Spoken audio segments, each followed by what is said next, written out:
Hi, welcome to Clutter Bravado.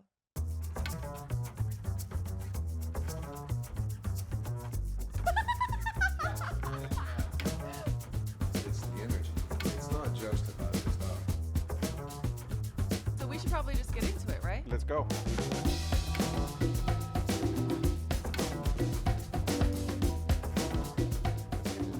How are you? I'm doing well. Yeah. What about you? I'm actually really good. Yeah. The week before Christmas? The week the week before Christmas. Yes. Have you started your Christmas shopping?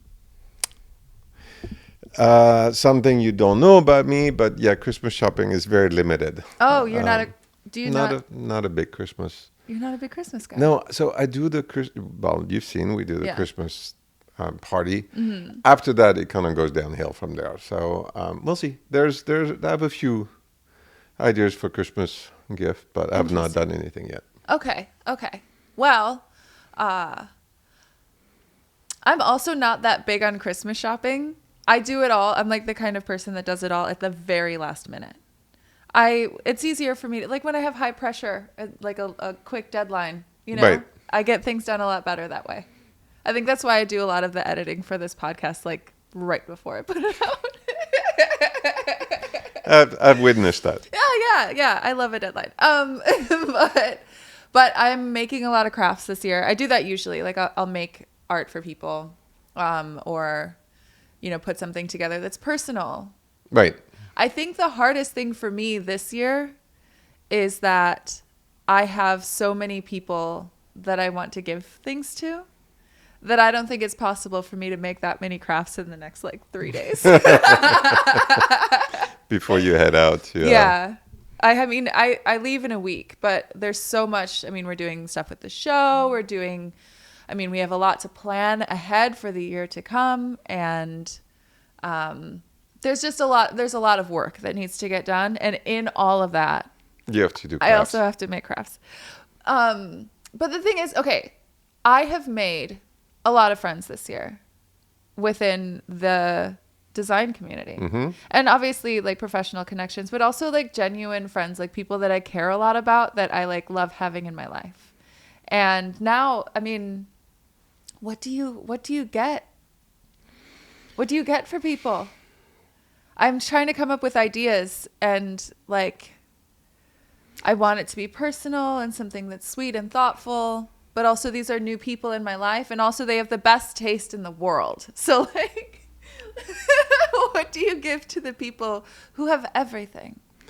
So I think that you give them experiences. You give them your undivided attention when they are here or whenever, whatever you do with them. I mean, you've discovered my love language. It's cooking. Food, yeah. It's food.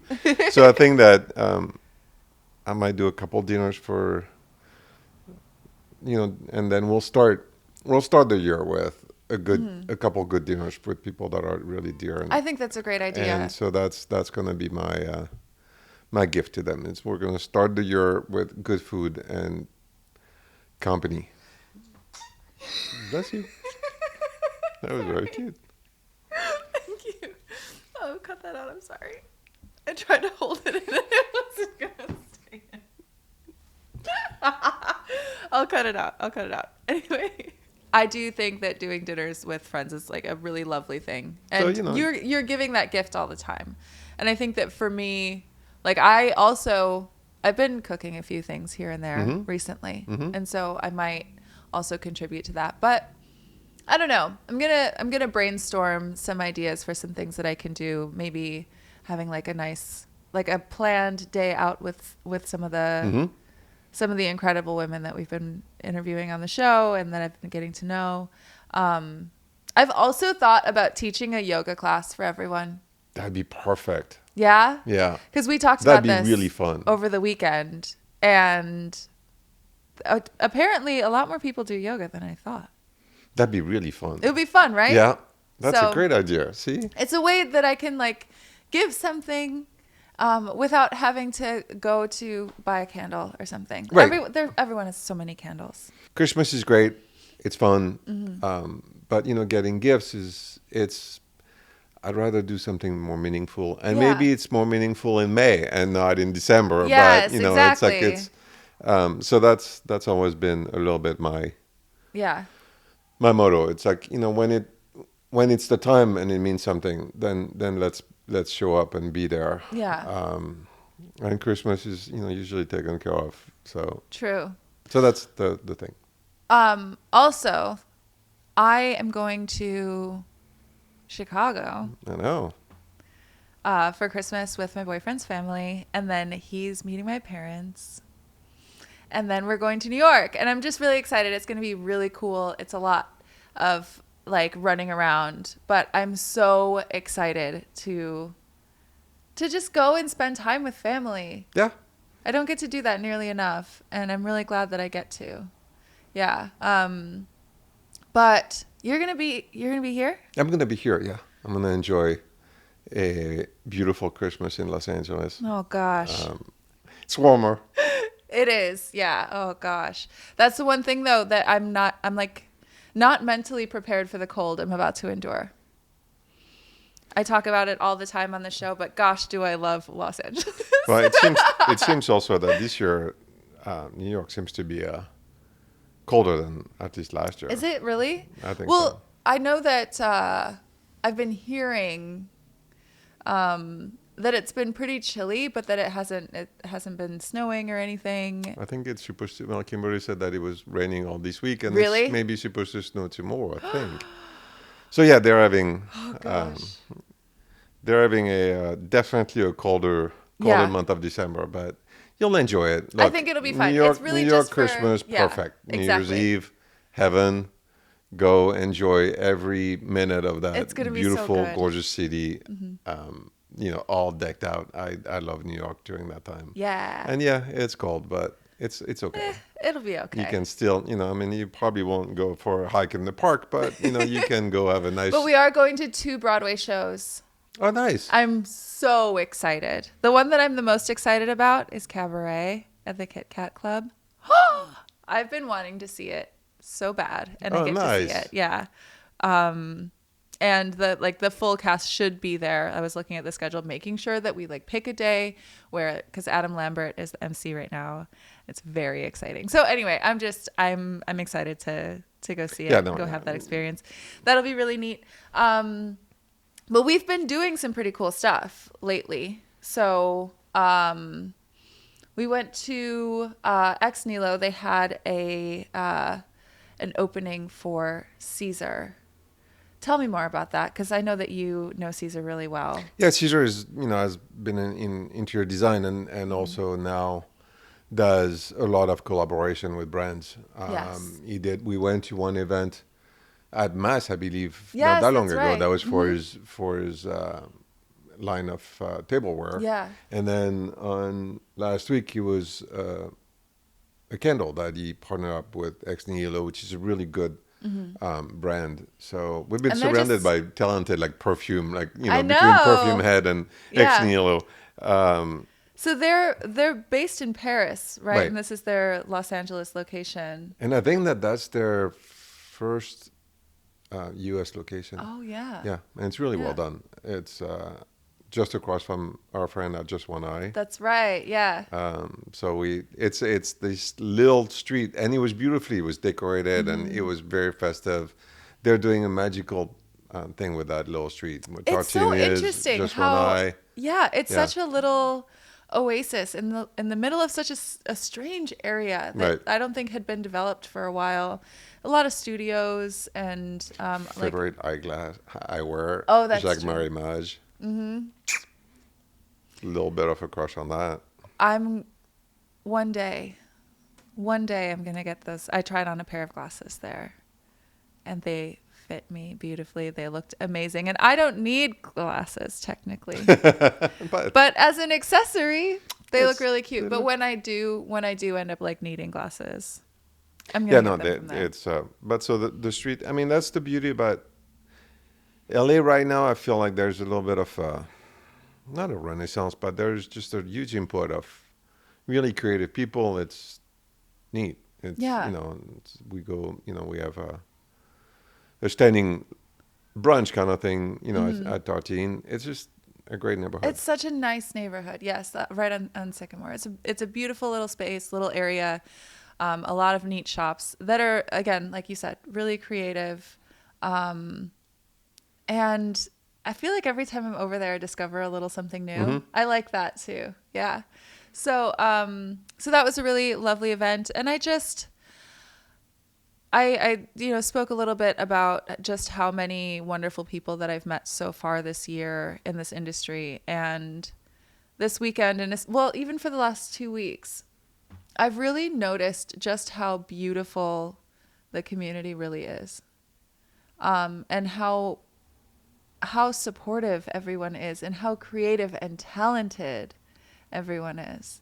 The interior design scene, like across the board too, whether it's artisans, designers, architects, I have met so many people through you, and there is something that is so special about how everyone just gets together. Mm-hmm. And that there's this support, this community, this camaraderie, where when someone's working on a new project, like everyone sort of comes together to make sure it happens, It was a lovely holiday party at Kevin and Sylvester's new house in Silver Lake. And their house was designed, or the architecture was done by a dear friend. Mm-hmm. Christopher Court. Yeah. And then all throughout the house, you see pieces that, like, your chair was there, for example. Like, there are pieces from everyone's collections, and everyone has a story of something that they were involved in the making of this beautiful home. And it made me really inspired, knowing that I so far have met so many people in this industry, that I wouldn't feel alone in coming up with an idea for something. Mm-hmm. There's so many creative people, so many ideas that are bouncing back and forth. And I find that really inspirational. I find it to be something that I truly admire. And I think the thing that keeps the fire going in me to want to continue to become a better designer and to learn and to grow. So 2025, the podcast is that to me. It's bringing that community together on obviously social media and the internet, but having those people here, and then the gathering that we had, or going to the event where Adele was there, and Kevin will be on our podcast. Yes. Thomas Lavin was there. Yes. So there was a lot of people that were also part of our podcast that were present there. And I think that that's my dream, is to just, and to be able to duplicate it in San Francisco too, where we did those 4 interviews, and I want to grow that back, because I'm quite fond of that community up there. Yeah. It was a good community. It was my formative years in the design, and I miss them in a weird way. Yeah, that makes sense. And down here, it's my family. I mean, for sure, it's some of those people are straight out. I've become family. So we want to nurture that. And thanks to you, we started Claire Bravado in 2024, and 2025, we're going to grow the shit out of it. and get that connection, get that personal connection going, and work on that love that we saw. And I think that what I responded to, at least on Saturday, was that happiness that they had was contagious. It was. And they were just so happy that it was just like, I left and I was like, I had the best feeling. So yeah, let's work on that and keep that going. Yes, absolutely. 2025. So speaking of, we should probably announce that we will not be releasing a new episode for 2 weeks. Right. Because of the holidays. Like I said, I'm going to be out of town. We're not going to be in the same area. We have a handful of episodes that we're excited to release for the beginning of the year, but we want to start off strong. And so we will not be releasing an episode for 2 weeks, but when we do, it's going to be so solid. I'm so excited for the next one. But should we probably get into we should get into our guest for today? Yes. Okay. Today we have John de la Cruz. So this is still from our San Francisco interviews that we did. So John de la Cruz was such a joy to have. He's worked a lot in hospitality and as an interior designer for restaurants and a lot, especially in the San Francisco area. But sitting down with him, I just enjoyed his energy so much. And he's so wise, not just about interior design, but also about how it, what it takes to work in a restaurant and what you want to experience when you're dining in a restaurant. I find that really fascinating. And he was someone that also probably this, I don't know, fourth person I met when I moved to the US. Yeah, that's right. So it was special. It was a really special interview. So You worked in a restaurant together, didn't you? Mm-hmm. Yeah, we talk about it on the episode, so I won't go too much into it, but we should probably get to it, yeah? Let's go.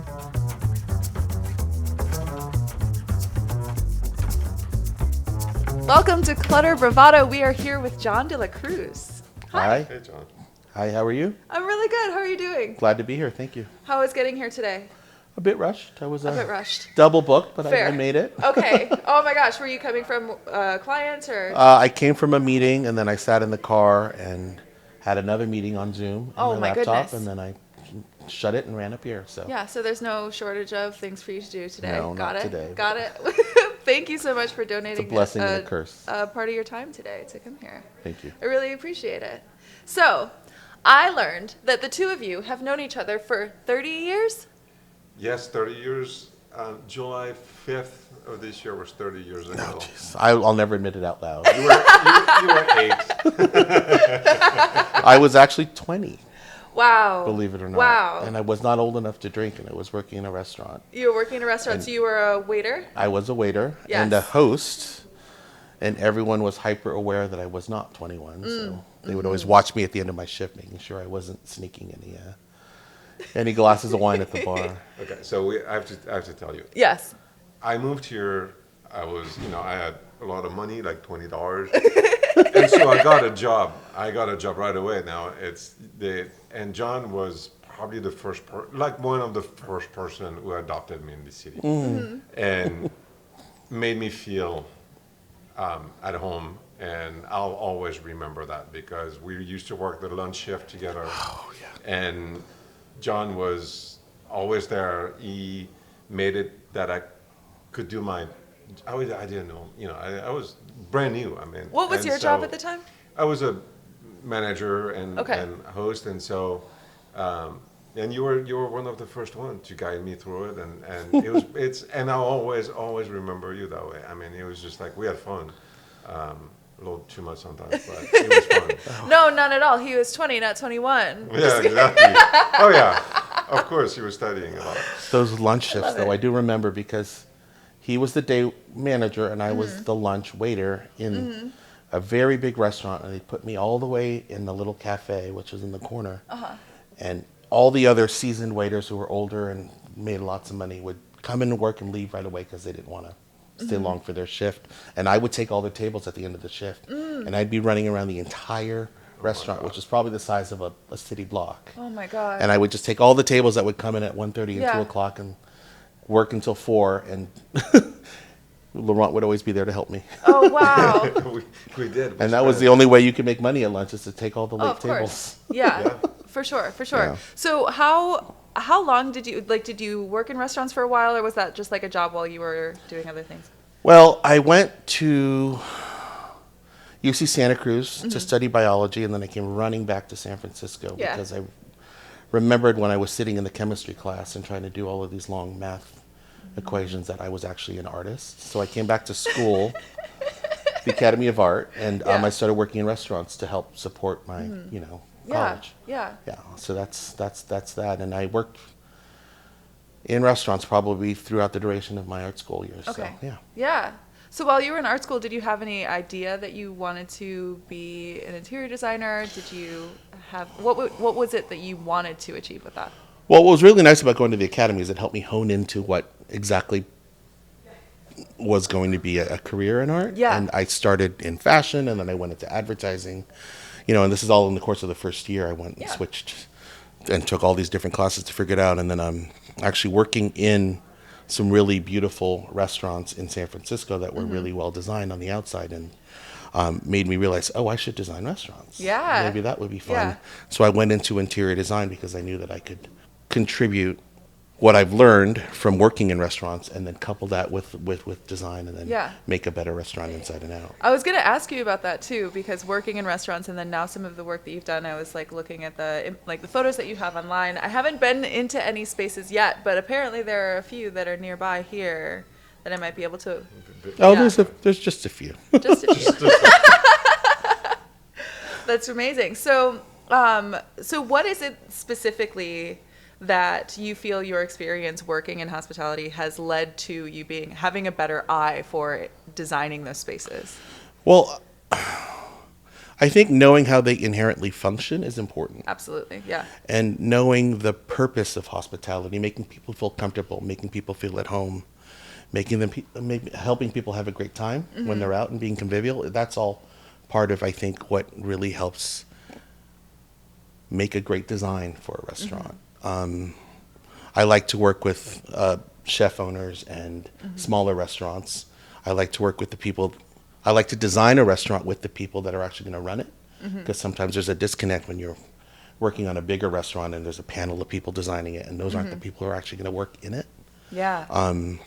I've had that experience before with some of the bigger restaurants that I've done, and once they've opened, the operations crew comes in and they start working there, and like, none of this works, we need to rip it all out and change it. And that is always a very big disappointment. Yeah, after absolutely. working on a project for so long. But yeah, the smaller restaurants that I work on with the chef owners and the people here locally are really great, because you get to come back and you see the people that you made all the choices with. And it's a lot more rewarding. That's really cool. So how do you work with, because I mean, having been in a little bit in restaurants, the chefs or the owner has an idea. How do you guide them, or how do you do that? What's your message to Well, them? it's a lot like it's a lot of listening, for sure. And I certainly don't like to design a restaurant for an owner or a chef if I haven't tasted the food.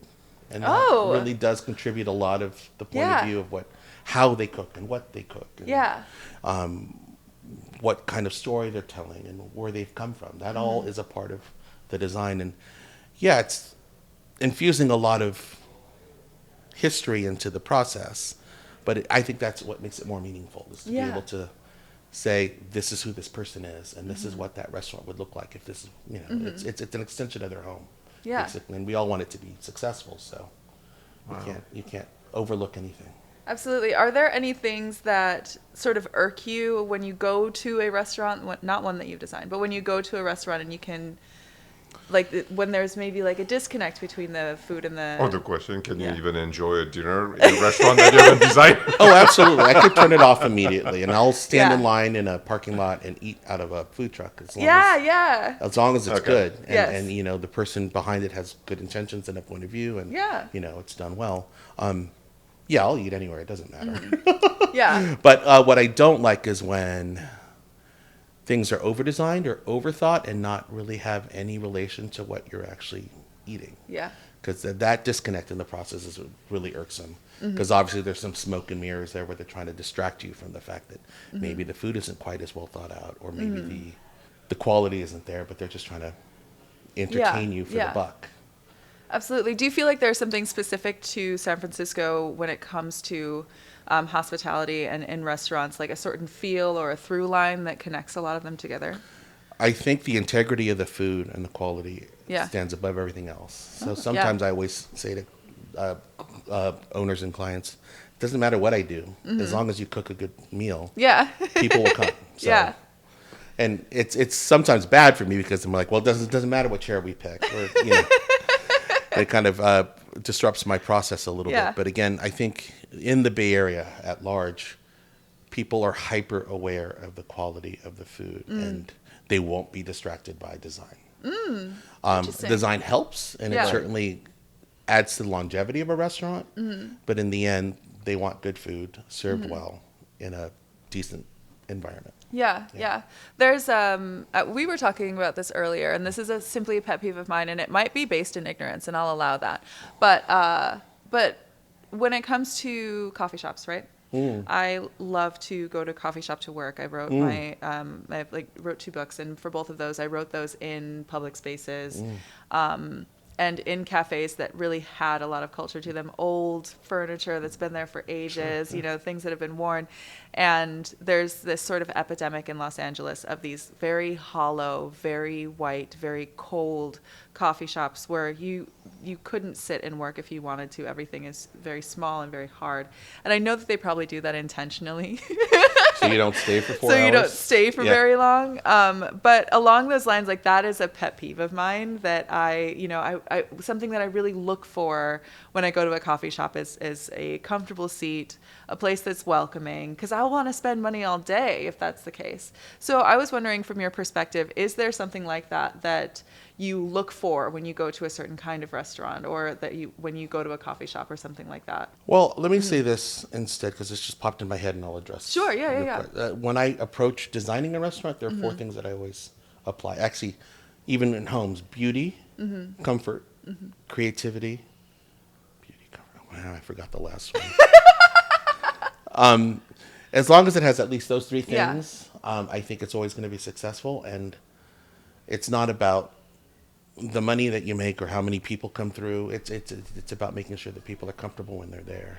And when you enter like a coffee shop, that's all about those Tolex stools that you sit there for 20 minutes and then you leave. That Japandi Scandi kind of vibe where it's all just clean and crisp. And I think those are places that they're meant to move you in and out. And at the price of what you're paying for that coffee, it doesn't really seem congruous, and you want to sit and stay a while. But I think there are other places to go for that sort of thing. And remind me your question. What do I look for in a restaurant? So is there something that when you go to a restaurant that you hope that it would have, or that really makes you feel comfortable in that space? Again, there has to be just a little bit of comfort. And it has to be welcoming. And warm. Even when you do cool white boxes, there's ways to make it warm. With definitely. Texture and lighting. So when I say warm, I don't just mean the color warm or the temperature warm, but I do mean visually warm as well. And I try to apply that to everything that we do, residences or restaurants. So. So let's go into residential a little bit. So I was looking at some of your work that you have on your website, and I love that there seems to be this through line of, it sort of has a very like masculine touch to it, but with a lot of play. That you allow yourself to be really creative, and I'm sure that you're working with like your clients' creativity and things like that. So what does the process look like of getting an idea of what your clients are looking for when you're working with a client? I think this, again, the secret is always listening to what they're asking. It's not necessarily what they want.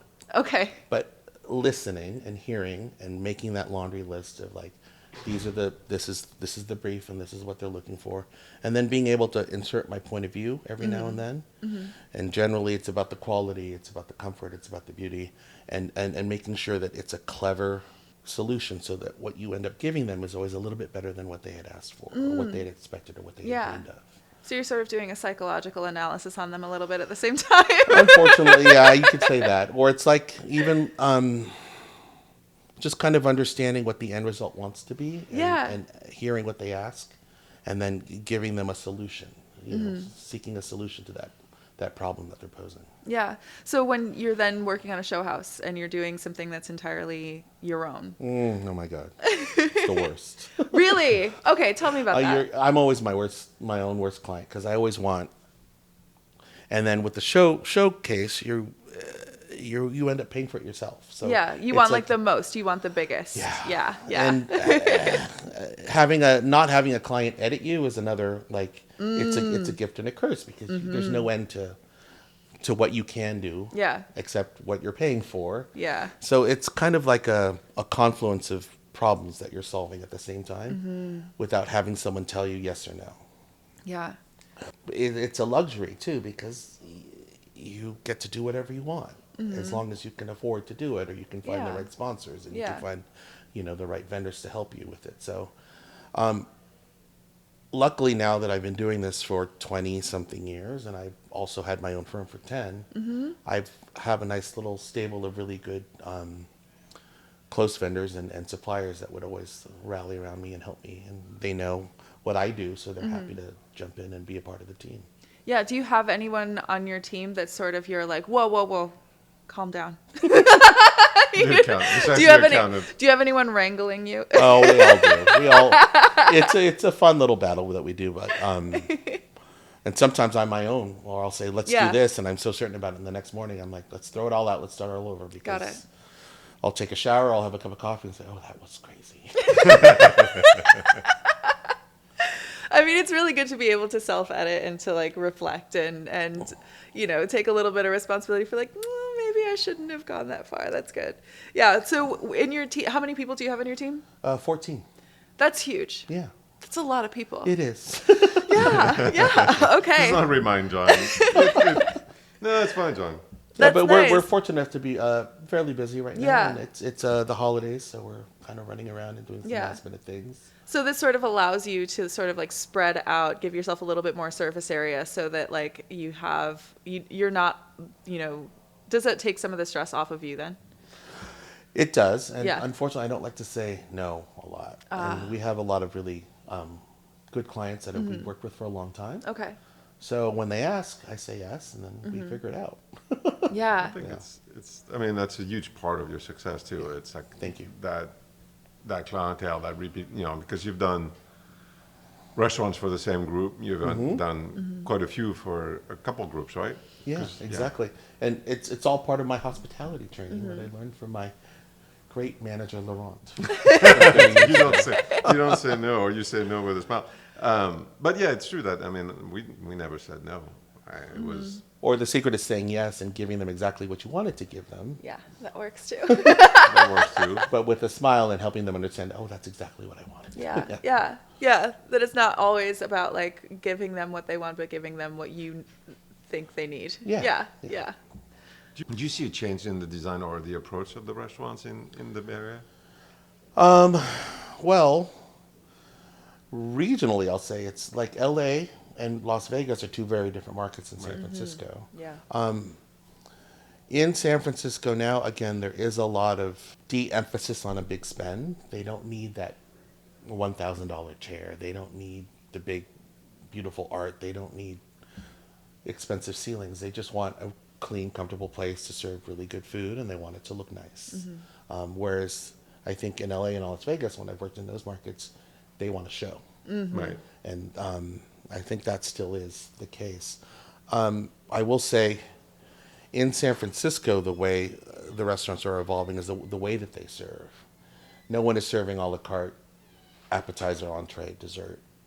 They're serving plates to share, and that affects design in that I have to change the size of the tables, and I have to make them bigger, and you have to make sure there's plenty of room for all the share plates and side plates and the big ice buckets on the table. That is all there now, and so I think how the steps of service affect design is that tables need to be bigger, they need to have a lot more room on them, and I also need to space them out more too, because a lot of people don't like being crowded. After post-pandemic, we have to kind of give a lot more space and maybe take 4 bar stools out of the bar and let them have a little bit more room, and make sure that the banquets have 24 inches of space in between them instead of like 12 or 18 like we used to do before.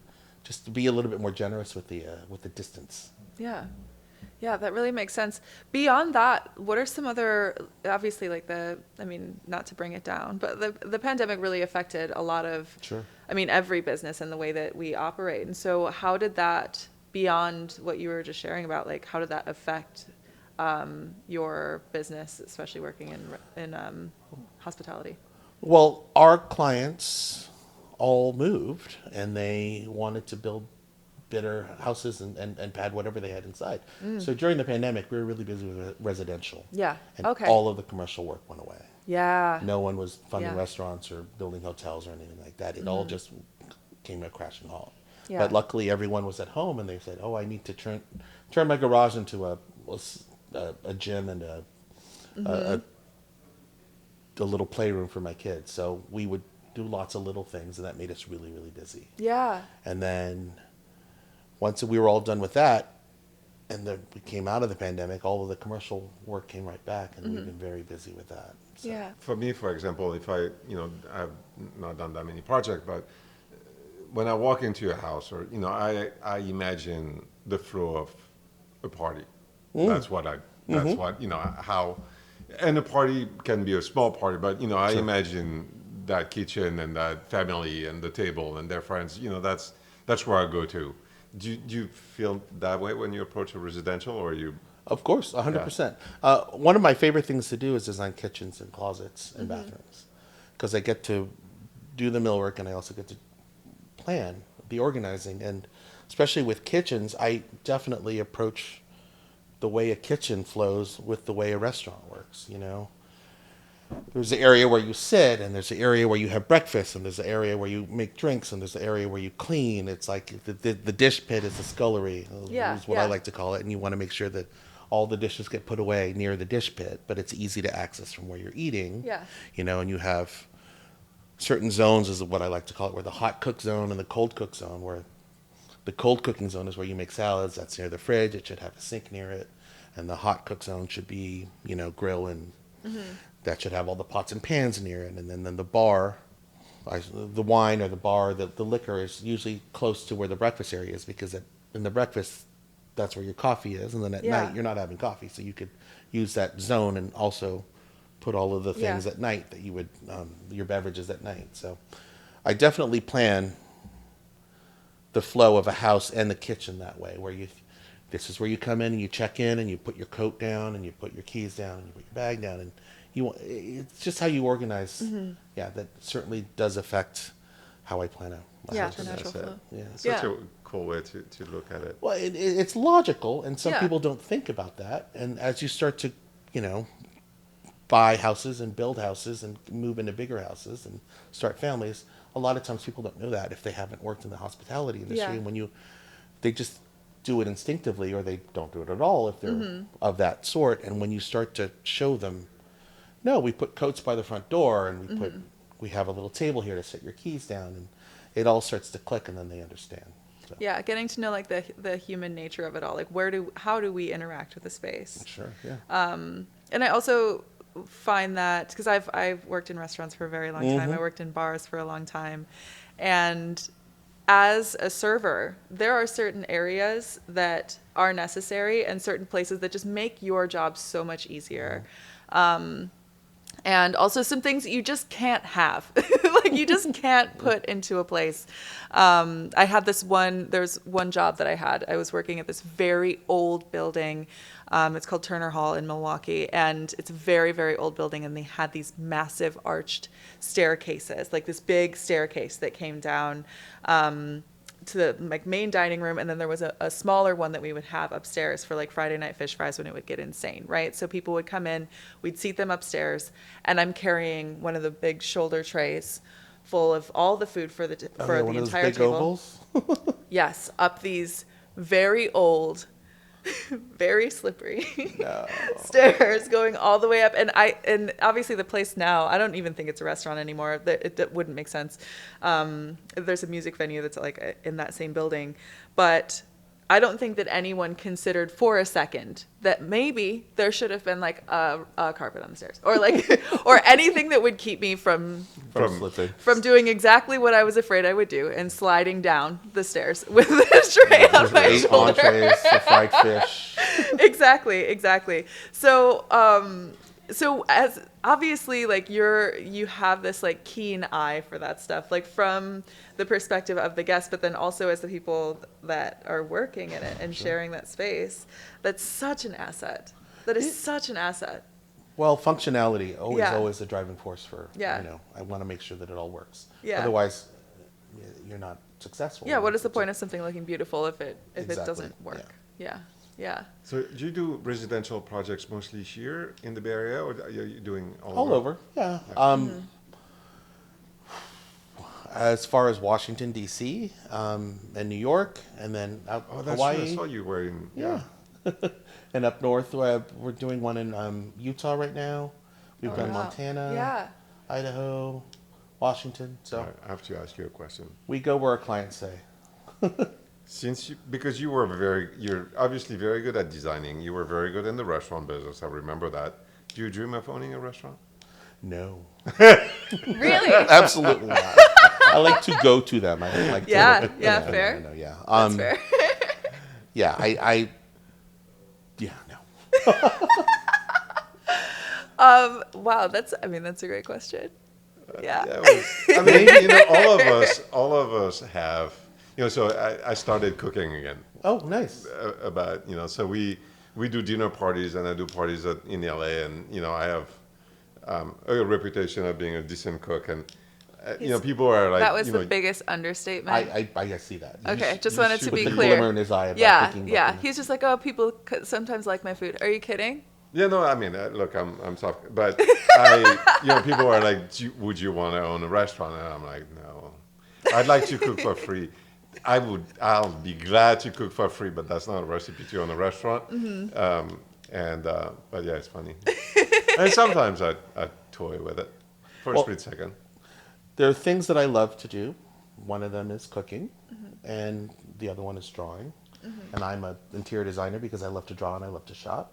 And the cooking is the hobby now, and that's I want to keep it that way, Yeah. so that I still have that, and I don't want to turn that into a job. Yeah. 'Cause that I think will make me just completely boring. No, there's so much value in having a hobby that Yeah. you don't monetize. Yeah. You don't have to monetize all your hobbies. Exactly. I'm a firm believer of that. So because you have clients that are in all of these markets, how often are you yourself traveling to all these places? As much as possible. Yeah. And I love it. Yeah. I'm a bit of a wanderlust, so I think that's the other reason why I love to do what I do, is because I get to get out there and not be stuck at a desk. And, You get to and leave. see different things all the time. Yeah. Yeah. Do you have like in the markets that you're working in, do you have like a favorite besides San Francisco? Well, I think it goes in waves. Okay. And I really had my island moment where I was loving going to Hawaii a lot. But a lot of the work we're doing now is in Tahoe and, like I said, Idaho and Montana. And I just love that part of the country. Yeah. I've never been an outdoorsy. I'm an indoorsy person. But being able to go out there and work on those projects and see the trees and the mountains and the lakes is also really nice, because I've always been, a beach and ocean guy. So seeing lakes and mountains are fun. The lakes and mountains. It's so beautiful out there. I have only been through like Utah. I haven't gone that far north into Idaho and Montana, but that sounds amazing. Yeah, it's that's fun. that's really wonderful. Are there any areas that you don't currently have clients that you're just like itching to go to? Well, I'd love to do a house in Asia. Yeah. For Yeah. sure. Where in Asia? Anywhere. Anywhere. You've traveled there a lot though? I've traveled a little bit, and that's Okay. why I'd love to be able to go out there and work too. Yeah. So, Yeah. Hong Kong, Singapore, Thailand, anywhere. Oh, Japan. yeah. Yeah. That would be really When amazing. you have a house in Thailand, I'll carry your suitcase and your camera. And Love it. I'll come. The tape measure. I'll bring all that stuff. Got it. I'm just getting my job lined up. Making sure you have a way to get that. Yeah, for sure. For And sure. of course, I have that kind of that dream of always doing something in the countryside of France or Oh, naturally. Italy. Yeah. So that is a shared dream that we all have then, I think. Yeah. I think there's a lot of movies that we've watched that have shored that hope and dream. Oh, yeah. Oh, yeah. Just, I mean, I just want to go out there so badly. One of these days I'll make it. I'm going to just stow away. Yeah, exactly. I think that Europe is it's feasible. Yeah. Some yeah. crumbly Tuscan, like, Yes. taverna that you I just want to be in a castle. Yeah, why not? Go straight for the castle. Listen, I'm more of a castle person Yeah, myself. please. I'm more of like, south of France, the pool, nice. Mm-hmm. Yeah. the cricket. Oh, I like it. Okay. Listen, there are 3 questions that we ask of all of our guests, and I have not told you about this part. Wait. I should have told you. I don't think I did. Did I hear them? I've been listening. You I've been probably doing my have. homework. You have. Well, let's see if I Okay. remember. Okay. First question. What is the messiest place in your home? Oh God, well that's a hard question right now because I just moved. Yeah? And so the entire place is Jesus. still in cardboard boxes. Some of them are broken down and some of them still have newsprint in them. Typically the messiest place in my home. Yes, I do remember this question because Thomas Lavin, Doesn't his have glove one. box is what you said. We Am I were right? guessing that it would be a glove box. It was like his one junk drawer that like has organizational, like it's like labeled and compartmentalized. Like, yeah, that was his mess. I think underneath the sink. Okay, Oh, that's you know, a new where one. you Yeah, kind of throw your recycling and your compost and yeah, the bottles of cleaner that you never want to look at again, but Yeah. don't want to throw out. I think that will probably be. But I like to pretend that I'm a very tidy person. Okay. Because that's the only way I can rest my mind is to know that T-shirts are folded and stacked in a way that I could see them all and Yeah. I know exactly how many pairs of socks.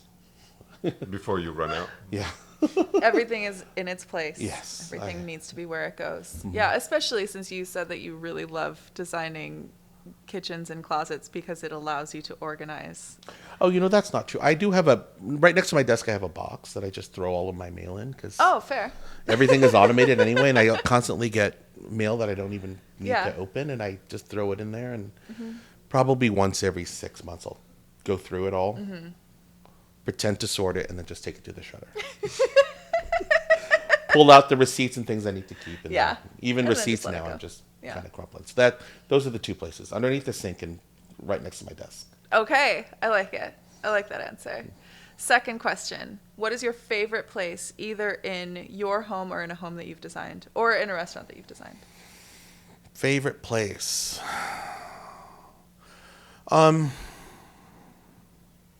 Probably sitting at my kitchen island. Yeah. Because I can eat breakfast there, I can have coffee, I can open up my laptop to look at my phone. That's like the most comfortable place for me.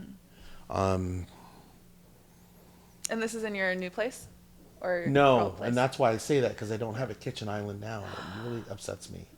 I have a higher bar, and I have to sit on a bar stool to do all of my, my morning coffee and emails, and my feet don't touch the floor, and I don't feel like I'm Oh, grounded. no, it doesn't feel grounded. Like literally, I Yeah. don't feel grounded, and Yeah. I kind of wobble on this bar stool. So yeah, Okay.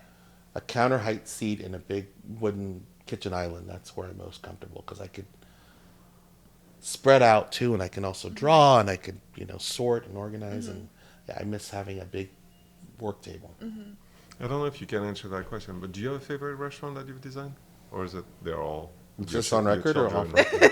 I know. I'm like, oh, do you have a favorite child? I will say my favorite restaurant. Well, it also depends on what time of day is it. Is it a weekday or is it a weekend? It's Ooh, that's a tough one.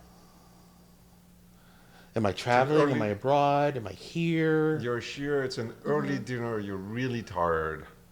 Big day, Long day. long day. Kind of couple things didn't go quite right. You need to. I would just skip dinner and go home and have a glass of wine. Oh, okay. All right. So Okay. Okay, it's but my Friday favorite, night. to answer the question directly, I think my favorite restaurant is Zuni. Just because, Oh, yeah.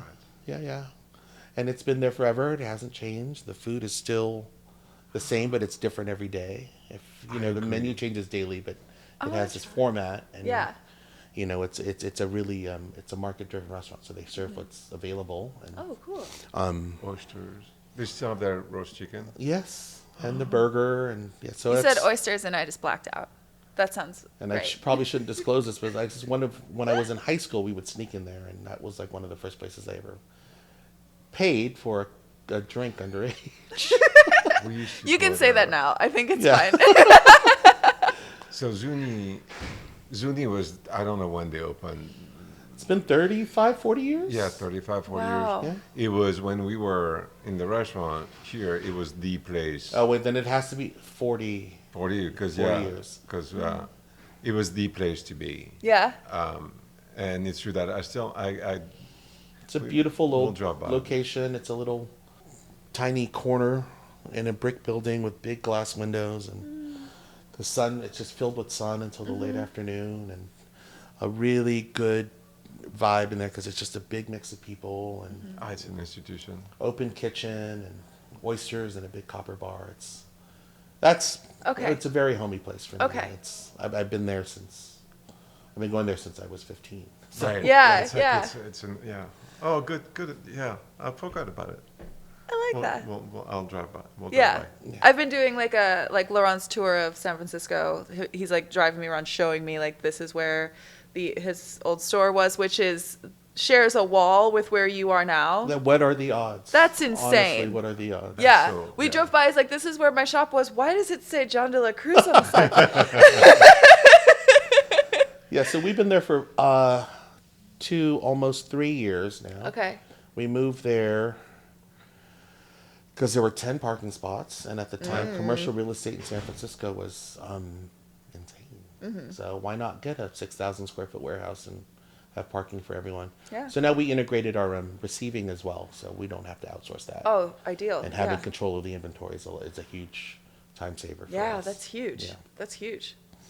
Yeah, what a benefit. Okay, we're gonna have to go. It's called Zuni's. Zuni. Zuni. Zuni. Zuni Yeah, Cafe. I know where it's at. You know where it is? I know. I'm sure, I'm sure. I can. My eyes closed. I can guide you. It's a brisk walk. From Okay, here neat. that I wouldn't recommend. But No, yeah. yeah. I've heard about that too. Okay, wait, I forgot our last question. I always What do did you- this. What did you Nastiest notice? place in the house. Oh, yes. What, Comfortable when you place. walk into a new space or into a restaurant, let's pick restaurant for you. When you walk into a restaurant, what is the first thing that you notice? Well, I look to see if it's clean, and I'll look at the little corners. Yeah. Yeah, 100%. Yeah. I just kind of, if it's not a clean restaurant, then I start to question everything else. Ah, got it. So if they're not paying attention to the dusty little pieces Yeah. of molding, and if the windows have nose prints on it, if like things aren't polished, then I Yeah. start to wonder if everything else has been neglected. Makes sense. Yeah. Makes sense. One of my favorite restaurants in LA has dirty corners for sure. It's dusty in the windows, but it's so good. I love it so much. Which one? Figaro. Figaro? Yeah. Yeah. Everything's a little stained. Everything's very old. There's a little dust on everything, but the pastry and the desserts at this place, unbelievable. Well, it's also if it's Yeah. really busy and there's a line out the door, Yeah. then I start to grade on a curve. Yeah. Because they're really busy. That's why they're not. And then Yeah, there's yeah. but if it's not quite so busy, This is one and of it's- those places. It's constant. It's Well, then busy that's all the time. okay. Yeah. Yeah. It's fantastic. Well, amazing. Yeah, messy bathrooms. That's the worst. Oh, that is. Do you remember that was? Oh, yeah. God, that was our worst. So, the restaurant that we worked at was Restaurant Lulu, and was the busiest restaurant I've ever worked at. Oh God. For sure. And And it's not around anymore. no, No. No. but there was one bathroom for the men and one bathroom for the women, right? And there was, I mean, it was just sheer Probably sat insanity. 300 people. Yeah, in it was one insane. seating. It was insane. And And people Wow. those to keep those things clean, it was just a nightmare. Well, and and that gave me nightmares. So now I've learned to design a better bathroom that doesn't constantly need upkeep. Right. Not have big counters that need to be wiped down all the time. Have a big smart. trough sink that everything is wet. And, Oh, making yeah. sure there's a garbage can near the front door so that people see the garbage and they throw it Yeah. away, and instead of dropping it on the floor and Yeah. that kind of thing. Yeah, it's smart. And yeah, that's probably the trauma from John. Someone needs to clean the bathroom. Okay. But that thing literally gave me nightmares because I have this. I mean, same as you, and it's like restaurants. The bathroom needs to be clean. It's the first thing you learn, but that thing was just not achievable. I mean, yeah. Oh no. Something about doing something over and over again for your job gives Yeah. you muscle memory when you are starting fresh and doing something new for someone else, that you Yeah. remember all of these little steps and like, oh, let's avoid all of these for them. Yeah. Oh, absolutely. And let's help them get better because you know that what could go wrong. Mm-hmm. Yeah. It gives you a lot of insight into it. So, is there a project you're excited that you're working on right now? Well, there's a lot that I can't talk about. All right. But the ones that I am really excited about right now today, there are three. We just opened 3 restaurants this Ooh. last month.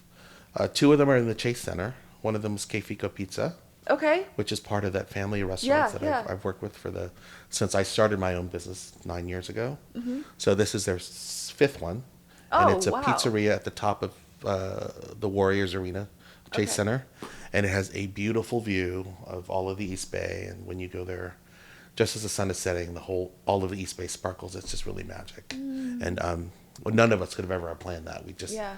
lucky to be on that location, and lucky to have that.